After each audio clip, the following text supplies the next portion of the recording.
তামিম ইকবালের বিসিবির খাবারে পোকা, ভিডিওটা ভালো করে দেখুন। হায় হায় হায় হায়, মানিজ্জত তো পুরোই শেষ। তামিম ইকবালের বিসিবির খাবারে পোকা, ভিডিওটি শেয়ার করেছেন স্পোর্টস সাংবাদিক আশফাক রুদ্র। এটা কি দেখলাম আমি? স্টেডিয়ামে গিয়ে কিংবা বিসিবির আপ্যায়নে যে খাবারগুলো আসে সেই খাবারে এভাবে পোকা থাকবে? তামিম ইকবাল, শ্রদ্ধেয় ক্রিকেটার তামিম ইকবাল, এখন আপনি বিসিবি বস, বাংলাদেশ ক্রিকেট বোর্ডের প্রেসিডেন্ট, আপনি বিষয়গুলো একটু খেয়াল করে দেখবেন এসব কি হচ্ছে। আপনার বিসিবিতে এরকম কিছু হবে এটা তো আসলে মেনে নেওয়া যাচ্ছে না, মেনে নেওয়ার মতো না। আপনি বিভিন্ন অ্যাক্টিভিটি করতেছেন, দর্শকদেরকে ভালো খাবারের ব্যবস্থা করতেছেন, রিজনেবল প্রাইস রাখার চেষ্টা করতেছেন, খেলোয়াড়দের ভালো খাবারের ব্যবস্থা করতেছেন, পাশাপাশি চেষ্টা করতেছেন বিসিবির সামগ্রিক দিক নানাভাবে উন্নতি করার জন্য, যেন লুক অ্যান্ড ফিলটা ভালো আসে, সবাই যেন ভালো একটা সেবা পায়। কিন্তু আজকে এটা কি দেখলাম? বিসিবির খাবারে পোকা।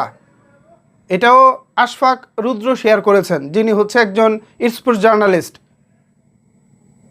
উনি ক্যাপশনে কিছু লিখে নাই, জাস্ট ভিডিওতে লিখে দিছে বিসিবির খাবারে পোকা।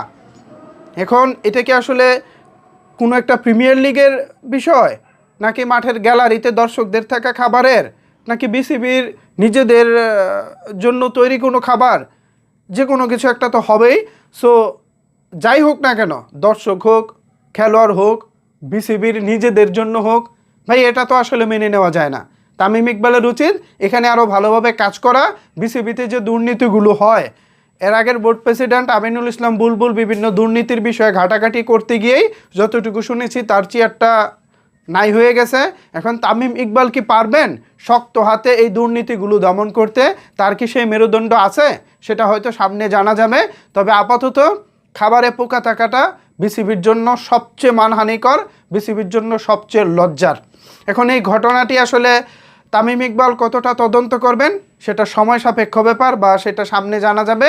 তবে আমি ব্যক্তিগতভাবে চাই তামিম ইকবাল এটার কঠিন সুরাহা করুক, কারণ বিসিবির খাবারে পোকা এটা আসলে কোনোভাবেই মেনে নেওয়ার মতো না। ভিউয়ার্স, এ বিষয়ে কি ভাবছেন আপনারা? আপনাদের মতামত কি জানাতে পারেন আপনার মতামত নিচের কমেন্টস বক্সে। ধন্যবাদ সবাইকে এতক্ষণ আমার সাথে থাকার জন্য।